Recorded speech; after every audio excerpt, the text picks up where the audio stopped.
आज हमार 2-3 गो गाना जवन की बहुत ज़्यादा लोग प्यार देता ला, वो आज नवरात्र के पहला दिन ही कहीं से स्ट्राइक दोनों तीनों चारों कंपनी पे चल गई बा और ये हमरा संगे लगातार चीज़ होता है। बट ठीक बा, कौनो बात ना।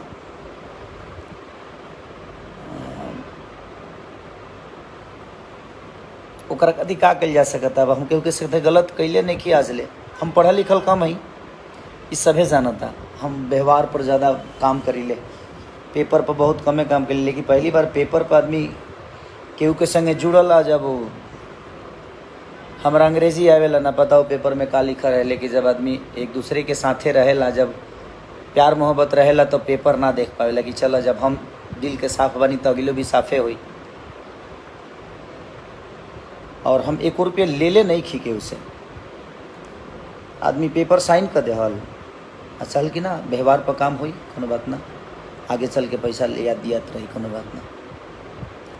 और लगातार अभी केकरा इशारा पर होता है ये वो लोग जानता नहीं कि आज नवरात्र के दिन ही हमारे 2-3 गो गाना 4 गो गाना के स्ट्राइक मार के डिलीट करा दिया गई, जो उनकी बहुत ज़्यादा लोग के प्यार मिलत। बट कौनो ना।